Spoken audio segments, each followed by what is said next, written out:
The early morning sun cast long shadows across Harold Thompson's front porch as he carefully buttoned up his favorite blue checkered shirt. At 93 years old, his fingers weren't as quick as they used to be, but he took pride in dressing himself every morning. His small but tidy bedroom was filled with photos from his younger days, most of them showing him in his proud Navy uniform from World War II. Harold lived alone in his modest two-bedroom house on Maple Street, the same house where he and his beloved wife, Martha, had spent 57 wonderful years together. Since Martha passed away 5 years ago, Harold had stuck to a strict daily routine. It wasn't just about keeping busy. It was his way of proving to himself and his worried family that he could still manage on his own. Every morning, rain or shine, Harold would wake up at exactly 6:30 a.m. His old military habits never quite left him, even after all these years. He would slowly make his bed with hospital corners, just like he learned in basic training back in 1943. His movements were slower now, but his attention to detail remained sharp as ever. After washing up and getting dressed, Harold would put on his prized possession, a Navy veteran cap that his grandchildren had given him for his 90th birthday. The cap was dark blue with gold threading, showing his service years and the ships he served on. Even though it was just a cap, wearing it made Harold stand a little straighter, despite his aged back. At precisely 7:45 a.m., Harold would begin his daily journey to Pete's Diner. 3 blocks away, he would grab his wooden cane, a beautifully carved piece made from oak that his late brother had made for him when his knees first started giving him trouble. The cane had become like a trusted friend over the years, helping him maintain his independence when his body began to show its age. The walk to Pete's wasn't easy.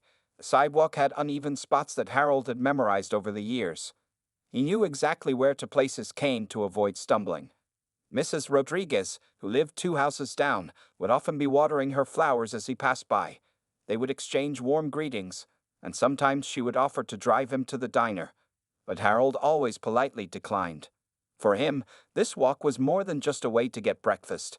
It was his daily victory over time itself. The people in the neighborhood had grown used to seeing Harold's slow but steady progress each morning. The crossing guard at the corner, Jenny, would always wait patiently as Harold made his way across the street, even though it took him longer than other pedestrians. The mail carrier, Tom, would stop his truck and help Harold navigate around any obstacles on the sidewalk when their paths crossed. Inside Pete's Diner, Harold had his special spot, the third booth from the door, where he could see both the street outside and the entire restaurant inside. The servers all knew his order by heart: 2 eggs over easy, wheat toast with a little butter, crispy bacon, and black coffee. The owner, Pete Martinez, would often sit with Harold for a few minutes each morning, listening to stories about the old days when Harold served on the USS Missouri in the Pacific. Harold's routine was simple, but it gave his life structure and purpose. His son David, who lived an hour away, had often suggested that Harold move in with him and his family. But Harold wasn't ready for that. In his mind, as long as he could make this daily walk to Pete's Diner, order his own breakfast, and engage in conversation with the morning regulars, he was still capable of living life on his own terms. Little did Harold know that his peaceful morning routine was about to face an unexpected challenge, one that would test not only his physical strength, but also his wisdom and character in ways he never imagined. But for now, on this particular morning, Harold sat in his usual booth, sipping his coffee, completely unaware that his life was about to change dramatically. It was a bright Tuesday morning in April when Harold first noticed the motorcycles outside Pete's Diner. 5 large bikes were parked at odd angles near the entrance, taking up most of the sidewalk. Their chrome parts sparkled in the morning sun, but for Harold, they presented an unwelcome obstacle. He had to step carefully onto the grass to get around them, his cane sinking slightly into the soft ground. Inside the diner, the usual peaceful morning atmosphere had changed. A group of bikers, all wearing black leather vests with patches, occupied the large corner booth. Their loud laughter and rough language filled the small restaurant. Pete, the owner, looked uncomfortable as he served them their breakfast, but he didn't say anything about their behavior. Harold made his way to his regular booth, the one he had sat in every morning for the past 12 years. As he passed the biker's table, one of them, a man with a thick beard and tattoos covering his arms, nudged his friend and smirked. "Look at Grandpa trying to stay upright," he said, just loud enough for Harold to hear. A few of the others snickered, but Harold kept his head high and continued to his seat. Sarah, his regular waitress, brought his coffee with shaking hands. "I'm sorry about the noise, Mr. Thompson," she whispered as she poured. "They started coming here last week. They're part of a motorcycle club called the Road Warriors." Harold gave her a gentle smile and assured her it was fine, though in his heart, he felt a deep sadness at how his peaceful morning ritual had been disrupted. The following days brought more changes. The group of bikers grew larger, sometimes filling half the diner. They would arrive on their motorcycles just as Harold was making his daily walk, revving their engines as they passed him. The noise would startle him, making his cane wobble on the sidewalk. A few times, he almost lost his balance, which seemed to amuse the younger men. One particularly difficult morning, Harold found 10 motorcycles blocking not just the sidewalk, but also the small path through the grass he had been using. He stood there for a moment, leaning on his cane, trying to figure out how to reach the diner's entrance. Through the window, he could see the bikers watching him, some pointing and laughing at his predicament. Pete came outside to help him, looking embarrassed about the situation. "Mr. Thompson, let me clear a path for you," he said, walking toward the bikes. But before he could reach them, one of the bikers came out and stood in front of Pete. "These bikes ain't moving," the man said firmly. "Old-timer can walk around them like everyone else." Harold felt his face grow hot with a mixture of shame and anger. He had faced enemy fire in the Pacific, helped liberate islands, and served his country proudly. Now, 75 years later, he was being bullied on his way to breakfast. Other regular customers watched uncomfortably through the windows, but no one else came to help. Using his cane for support, Harold carefully made his way between two motorcycles, his sleeve brushing against one bike's hot exhaust pipe. The rough voice of another biker called out, "Better not scratch the paint, Gramps," followed by more laughter from inside. That evening, as Harold sat in his favorite armchair at home, he looked at an old photograph on his wall. It showed him and his shipmates on the deck of the U.S. Missouri, young men standing proud in their uniforms. Next to it hung his service medals, including a Bronze Star he'd earned for bravery under fire. His hands trembled slightly as he thought about how different the world had become. But Harold Thompson wasn't a man who gave up easily.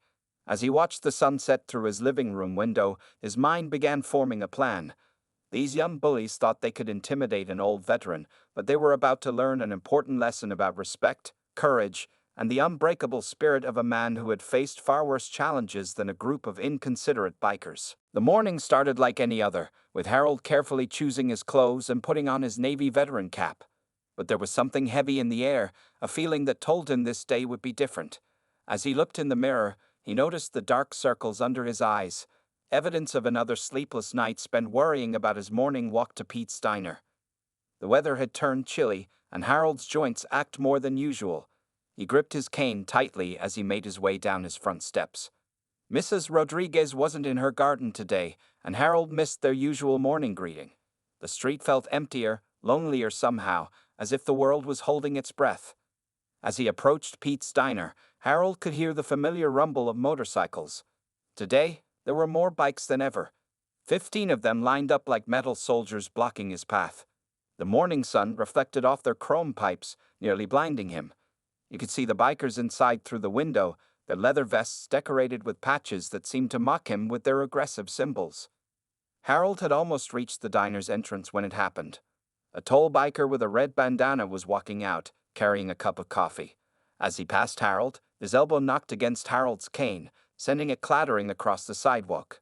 The coffee cup tipped, spilling its contents, and the biker jumped back. "Watch where you're going, old man," the biker shouted, even though he had clearly bumped into Harold. The veteran stood there, swaying slightly without his cane, trying to keep his balance. Through the diner's window, you could see at least a dozen bikers watching, some laughing, others just staring with cold indifference. No one moved to help. Not the bikers, not the few regular customers who sat frozen in their booths, not even Pete, who stood behind his counter with a helpless look on his face. Harold's legs trembled with the effort of standing without support, his dignity hanging by a thread. The cold morning air seemed to grow even colder as Harold looked at his cane lying several feet away. In that moment, memories flooded his mind. Memories of stormy nights on naval ships, of friends lost in battle, of the day he earned his Bronze Star by carrying a wounded shipmate to safety under enemy fire. He remembered the words of his old commander. A true warrior's greatest weapon is not his gun, but his mind. Something changed in Harold's eyes then. The fear and uncertainty vanished, replaced by a calm determination that would have been familiar to anyone who had served with him in the war. Slowly, carefully, he straightened his back as much as his aged spine would allow. He adjusted his veteran's cap with one steady hand. "Young man," Harold said, his voice clear and strong despite his physical shakiness, "would you be kind enough to hand me my cane?" The quiet dignity in his voice made several bikers look up from their breakfast plates. The biker with the red bandana hesitated, then sneered. "Get it yourself, Grandpa. Maybe the exercise will do you good." More laughter echoed from inside the diner. Harold stood there, swaying slightly but refusing to fall. His eyes moved from face to face among the bikers, memorizing each one. Then, surprisingly, a small smile appeared on his weathered face. It wasn't a smile of happiness or amusement. It was the kind of smile that had crossed his lips in 1944 when his commander asked for volunteers for a dangerous mission. That evening, sitting in his favorite chair at home, Harold reached for his old address book. His hands were steady now as he flipped through the yellowed pages. Next to him on the side table lay his phone and a list of names he hadn't contacted in years. The names belonged to men who, like him, had served their country in different wars in different decades. Men who understood the true meaning of respect, brotherhood, and courage. As Harold picked up his phone and dialed the first number, his smile returned, this time with a glimmer of the strategic intelligence that had helped him survive the war. The bikers thought they had won today, but Harold Thompson was about to teach them a lesson they would never forget. Harold spent the entire evening making phone calls. His first call was to Frank Martinez, a 75-year-old Vietnam veteran who had served as a Marine Corps sergeant. Frank listened quietly as Harold explained the situation at Pete's diner. Before Harold could even finish his story, Frank's deep voice interrupted. "I'll be there tomorrow morning, old friend. And I know just who else to bring." Next, Harold called James Wilson, an 85-year-old Korean War veteran who still stood as straight as he did during his Army days. James had earned 2 Purple Hearts and still carried shrapnel in his left leg. "Those boys need a lesson in respect," James said firmly. "Count me in." The third call went to Robert "Bobby" Thompson, no relation to Harold, a 65-year-old veteran who had served in Vietnam as a combat medic. Bobby now volunteered at the local VA hospital, helping younger veterans deal with PTSD. "I'll rearrange my schedule," Bobby said without hesitation. "Some things are more important than appointments." Harold's final call was to Michael Chen, a 70-year-old former Green Beret who had also served in Vietnam. Michael had been one of the first Asian American soldiers to join the elite special forces. Tomorrow at 700 hours, Michael confirmed, using military time as if he'd never left the service. "I'll wear my old beret." That night, Harold slept better than he had in weeks. He dreamed of his old shipmates, of battles won not through force but through courage and unity. When he woke up the next morning, he felt a strength he hadn't experienced in years. He put on his best clothes, pressed khaki pants, a crisp white shirt, and his Navy veteran cap with all its pins perfectly aligned. At exactly 6:45 a.m., a series of cars began arriving at Harold's house. Frank pulled up first in his old Ford pickup truck, wearing his Marine Corps jacket with all his medals. James arrived next, followed by Bobby and Michael. Each man carried himself with the quiet dignity that comes from having served their country with honor. As they walked toward Pete's diner, people stopped to stare. It wasn't every day that you saw 5 decorated veterans walking together down Main Street. Harold led the way, his cane tapping steadily on the sidewalk. His friends matched his pace perfectly, just as they had been trained to march in formation decades ago.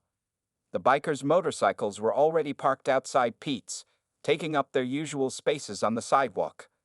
Through the window, Harold could see them lounging in their corner booth, laughing and making noise as usual.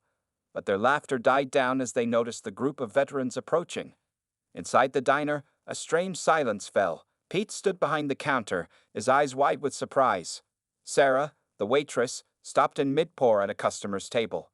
The bikers watched, some with confusion, others with growing unease, as Harold and his friends entered the diner. Harold walked directly to the bikers' table, his 4 friends forming a loose semicircle behind him. The youngest biker, the one with the red bandana who had knocked away Harold's cane the day before, shifted uncomfortably in his seat. Harold looked at each biker in turn, his blue eyes sharp and clear. Then, to everyone's surprise, Harold smiled. Not a mocking smile, but a genuine one that reached his eyes. "Good morning, gentlemen," he said in a strong, clear voice. "I believe this diner has enough room for all of us. Would you mind if my friends and I join you for coffee?" The bikers looked at each other, clearly unsure how to respond. They saw the medals on the veterans' jackets, the dignity in their bearing, and the quiet strength in their eyes. These weren't just old men. They were warriors who had faced things the bikers could barely imagine. The stage was set for either conflict or conversation.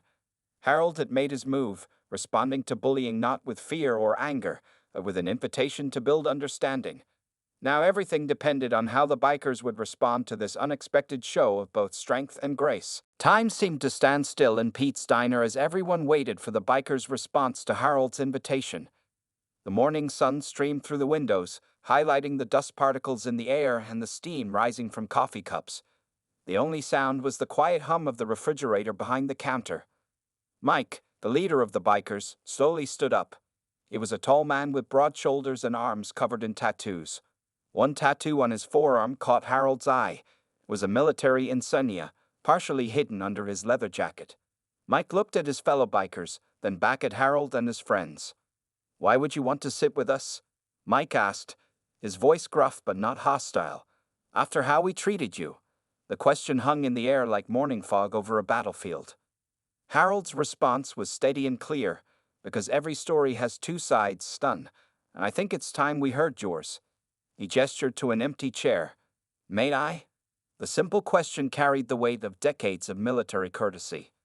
Mike hesitated, then nodded. The other bikers shifted in their seats, making room as Harold and his friends pulled up chairs. Sarah, the waitress, rushed over with extra coffee cups, her hands trembling less than they had in days. Pete himself brought over a fresh pot of coffee, sensing the importance of the moment. Frank, the Vietnam Marine, sat directly across from a younger biker with a similar Marine Corps tattoo. James, the Korean War veteran, carefully placed his cane against the table, the metal tip catching the light. Bobby, the former medic, positioned himself where he could see everyone's faces, an old habit from his field hospital days. Michael Chen, the ex-Green Beret, sat quietly but alertly, his presence commanding respect without saying a word. "I served on the U.S. and Missouri in World War II, Harold began, pouring coffee for everyone at the table. His hands were steady, just as they had been when he manned his battle station 7 decades ago. "But I'm more interested in hearing about your service, Mike." The biker leader's tough expression flickered. He unconsciously touched the military insignia on his arm. "3 tours in Afghanistan," he said quietly, 10th Mountain Division.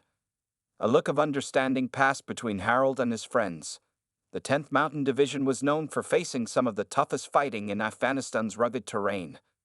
"These men with me," Harold continued, gesturing to his companions. "They've served in Korea, Vietnam, and places they still can't talk about. We all wore different uniforms in different wars, but we share something important." "And what's that?" asked the young biker with the red bandana, his earlier arrogance replaced by curiosity. James, the Korean War veteran, answered this time. "We know what it means to feel out of place when we came home. To feel like civilians don't understand us. To look for a new brotherhood." The tension in the air began to shift, like clouds parting after a storm. Mike's shoulders relaxed slightly, and some of the other bikers leaned forward, their expressions changing from defensive to interested. "Your motorcycle club," Harold said, looking around the table, "it gives you that brotherhood, doesn't it? Just like we found it in the service." Several bikers nodded. One of them, a younger man with close-cropped hair, spoke up. "Most of us here are veterans too. Different units, different wars, but," he trailed off, looking down at his coffee. "But you're still looking for a place where you belong," Harold finished for him. "A place where people understand what you've been through." The diner had grown so quiet that you could hear the clock ticking on the wall. Regular customers watched in amazement as the scene unfolded. The unlikely group of old and young veterans sharing coffee, the invisible walls between them beginning to crumble. As the morning sun climbed higher, Pete's Diner became a place of storytelling and shared memories. Harold took a sip of his coffee and began sharing his experiences from World War II. His voice was clear and strong as he described life aboard the U.S. Missouri. December 1944 was the worst, Harold said, his eyes focused on something distant. We were caught in a typhoon in the Pacific. Waves as tall as buildings crashed over our ship. 3 destroyers capsized that day, but somehow we made it through. He paused, looking at the younger veterans. Sometimes the enemy isn't another person. It's nature itself, or fear, or loneliness. Mike, the biker leader, nodded slowly. In Afghanistan, we faced sandstorms that could strip the paint off our vehicles. Couldn't see 3 feet in front of us, but we still had to complete our mission. His tough exterior had softened as he spoke about his service. Frank, the Vietnam Marine, leaned forward. Monsoon season in Vietnam was like that. Mud everywhere, rain that felt like bullets. But you keep going because your brothers depend on you. Several of the younger bikers nodded in understanding. One by one, stories began to flow around the table. James talked about the frozen winters in Korea, where the cold was as deadly as enemy fire. Bobby shared his experiences as a combat medic, saving lives under impossible conditions. Michael Chen spoke quietly about secret missions in Southeast Asia that tested every limit of human endurance. The younger veterans began opening up too. A biker named Tom had served in Iraq, driving supply trucks through insurgent territory. Another named Steve had been a helicopter mechanic in Afghanistan, working through dust storms to keep the machines flying. Even the young man with the red bandana, whose name was Ryan, shared his story of serving as a military police officer in Baghdad. Sarah, the waitress, kept the coffee coming as the conversation deepened. She noticed how the bikers' body language had changed, their defensive postures replaced by genuine engagement. Pete watched from behind his counter, a smile growing on his face as he witnessed the transformation. "You know what's funny?" Harold said, looking around the table. "When I was your age, I felt just as lost as some of you might feel now. Coming home from war isn't easy. The world seems different, and sometimes it feels like no one understands." Mike rubbed his hand across his face, a gesture that made him look younger, more vulnerable. "That's why we formed the motorcycle club," he admitted. "Most of us are veterans. Riding together, having a place where we belong, it helps with the transition back to civilian life." But somewhere along the way, Harold said gently, "You forgot that there are veterans everywhere, even old ones like me, still fighting their own battles every day." The shame on the bikers' faces was visible now. Ryan, the young man who had knocked away Harold's cane just days ago, looked especially uncomfortable. "I'm sorry, sir," he said, his voice barely above a whisper. "We were wrong, really wrong." Bobby, the former medic, reached across the table and patted Ryan's shoulder. "We all make mistakes, son. What matters is how we learn from them." Michael Chen spoke up, his voice carrying the quiet authority of a former Green Beret. "You know, in Special Forces, we had a saying, the strongest warriors are the ones who know when not to fight. What Harold did here today, inviting us all together instead of seeking revenge, that's real strength." The morning light now filled the entire diner, warming the scene of unlikely brotherhood that had formed. Regular customers who had witnessed the transformation sat in respectful silence, understanding they were seeing something special. The healing power of shared experiences and mutual understanding. The next morning, Harold approached Pete's diner with his cane tapping steadily on the sidewalk. He was surprised to see Mike, the biker leader, waiting outside. But what shocked him more was that the motorcycles were all neatly parked in proper spaces, leaving the sidewalk completely clear. "Good morning, sir," Mike said, standing straight with respect. "We saved your usual booth." He held the door open as Harold walked in. The other bikers were already inside, and they'd all stood up when Harold entered, a military courtesy that brought a warm smile to the old veteran's face. Over the next few weeks, a remarkable change took place at Pete's diner. Every morning, at least 2 or 3 bikers would arrive early to make sure Harold had company on his walk from home. They learned his route and watched out for uneven spots in the sidewalk that might trouble his cane. Ryan, the young man who had once knocked Harold's cane away, became one of his most dedicated helpers. He would often park his motorcycle in front of Harold's house and walk with him to the diner, listening intently as Harold shared stories from his naval days. The red bandana that had once seemed threatening was now often used to wipe down a chair or table for Harold. The bikers began wearing their own military service pins alongside their motorcycle club patches. They took pride in explaining their service history to curious customers who asked about the change in atmosphere at the diner. Pete noticed that their language had cleaned up too. No more rough words or loud cursing in his restaurant. One morning, when Harold's arthritis was particularly bad, 6 bikers showed up at his door. They had brought a comfortable cushion for his favorite booth and insisted on driving him to the diner in Mike's truck. "The sidewalks are icy today, sir," Mike explained. "Can't have our most respected member risking a fall." Sarah, the waitress, couldn't believe the change. The bikers who had once made her nervous now helped her carry heavy trays and made sure to thank her for every coffee refill. They even started leaving larger tips, understanding that their previous rowdy behavior had probably cost her customers. Frank, James, Bobby, and Michael, Harold's veteran friends, began stopping by more often too. The booth that had once been a source of tension became known as the Veterans Corner. Young and old veterans would gather there, sharing stories and offering support to one another. They helped each other deal with everything from VA paperwork to personal struggles. Pete installed a small bulletin board near the booth where veterans could post notices about job openings, support group meetings, or other resources. The bikers used their network to help older veterans with home repairs and yard work. In return, the older veterans offered wisdom, understanding, and the kind of patient listening that can only come from shared experiences. One Saturday morning, Harold arrived to find the bikers organizing a motorcycle wash fundraiser in Pete's parking lot.